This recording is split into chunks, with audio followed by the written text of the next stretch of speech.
Loving it. So Yes are we? ना, बिल्कुल we are also loving it. बहुत मजा आ रहा है आपको देख के। Thank आज you. साड़ी नहीं पहनी आपने? मैंने आज लहंगा पहना, मैंने सोचा साड़ी से थोड़ा डिफरेंट हो जाएगा। जी। आपको नहीं जम रहा? नहीं नहीं, आप तो साड़ी में तो कमाल लगती है, स्पेशली रेडीमेड साड़ियों में। थैंक यू सो जी, मच। 9 गज और 6 गज की साड़ियाँ पहनती तो और अलग बात होती।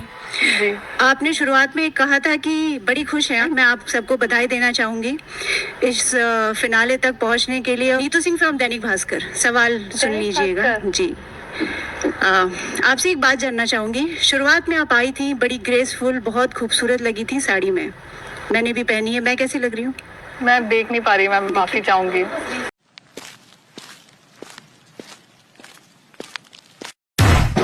का कारण नरेंद्र मोदी है। बहुत सुंदर, हाँ जी ना जी। बहुत सुंदर, बहुत सुंदर। आपने साड़ी को ये कहा था कि जो जिस गांव को आप मदद करती हैं उस गांव के लोगों की परिधान को आप पहनती हैं इसलिए ताकि उन्हें एक पहचान मिले।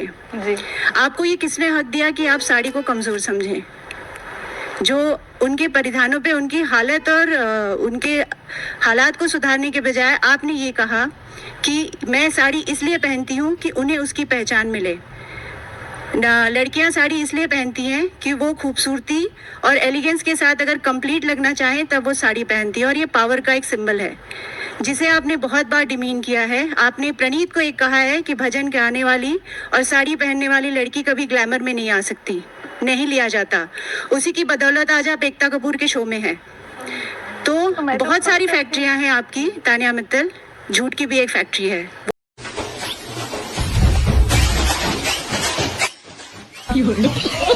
वो लोगों को नहीं पता यहाँ पे शायद, तो इसे कैसे जस्टिफाई करेंगे आप? जी ये मुझे बताएंगे मैम। ये आपने हर बार कहा है, एक जो पावर का सिंबल है। झांसी की रानी भी साड़ी में ही उतरी थी, आई थिंक आप स्कूल में पढ़ी होंगी, भले आप 12th पास हैं, तो उन्होंने भी कभी नहीं कहा होगा कि मैं साड़ी पहनकर मैंने लड़ाई लड़ी है। आप कौन होती है ये डिसाइड करने वाली कि साड़ी एक वीकनेस का सिंबल है? ये जरा जस्टिफाई कर दीजिएगा प्लीज। आपका नाम नहीं सुन पाई। नीतू सिंह फ्रॉम दैनिक भास्कर। दैनिक भास्कर सुना अच्छे से। जय श्री राम नीतू जी। शायद मेरे वही शब्दों के चयन में कुछ कमी रह गई होगी कि मेरी बात आप तक नहीं पहुंच पाई। मैंने ये कभी भी नहीं कहा या ऐसा मीन किया कि मैं वो साड़ी इसलिए पहनती हूँ कि उन लड़कियों को पहचान मिले। मैंने ये बोला था कि मैं अलग अलग स्टेट्स का वर्क और काम इसलिए पहन रही हूँ कि वहाँ के लोगों को एम्प्लॉयमेंट मिले, वो साड़ियाँ ज़्यादा बिके। और मैंने पूरी कोशिश की कि पूरे इंडिया के अलग अलग टेक्सटाइल्स, अलग अलग टाइप के वर्क, छोटे छोटे कारीगर जो काम करते हैं, जो आजकल हम लोग भूल गए हैं बहुत ज़्यादा हम लोग, क्योंकि फैशन इतना ज़्यादा सिल्क फैशन पे चला गया है कि मशीन मेड साड़ियों पे हम ज़्यादा फोकस कर रहे हैं। तो जितना मैक्सिमम हैंडवर्क हो सकता था मैंने यहाँ पहना, और इस बात को कई बार बोला कि मैं ये साड़ियां इसलिए पहन रही हूँ कि उन लोगों को एम्प्लॉयमेंट मिले।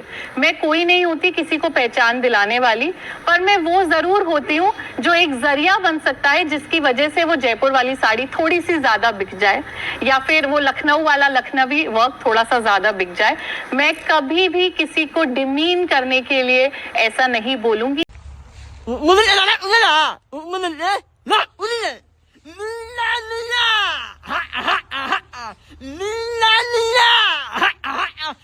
ना मैं चाहती हूँ, मैं पूरी कोशिश कर रही हूँ कि मेरी तरफ से जितना एम्प्लॉयमेंट मैं अपने प्लांट से जनरेट करूँ या मेरा परिवार जो जनरेट कर रहा है, उतना ही एम्प्लॉयमेंट में अगर रोजमर्रा में जो कपड़े पहन रही हूँ उससे अगर वो चीजें बिकने लगे जो कि अब ब्रांड्स में नहीं मिलती हैं, उन्हें एम्प्लॉयमेंट मिले तो वो हो जाए। दूसरा मैम अलाउ मी, एक सेकंड, खत्म नहीं हुआ है पूरे सीजन, आपने इस पर बात नहीं की है, आज आप बात कर रही हैं। नहीं, आपने स्पिरिचुअल। हाय दोस्तों, आप लोगों ने वीडियो को पूरा तो देखा ही होगा। जैसे कि दैनिक भास्कर की नीतू सिंह न्यूज़ रिपोर्टर ने तानिया मित्तल को एक्सपोज कर दिया। उन्होंने बोला आपके पास इतनी सारी फैक्ट्री हैं, उस फैक्ट्री में से आपके पास एक झूठ की फैक्ट्री भी है। आप लोग बताइए, तानिया मित्तल के पास झूठ की फैक्ट्री है? ये बात सही है?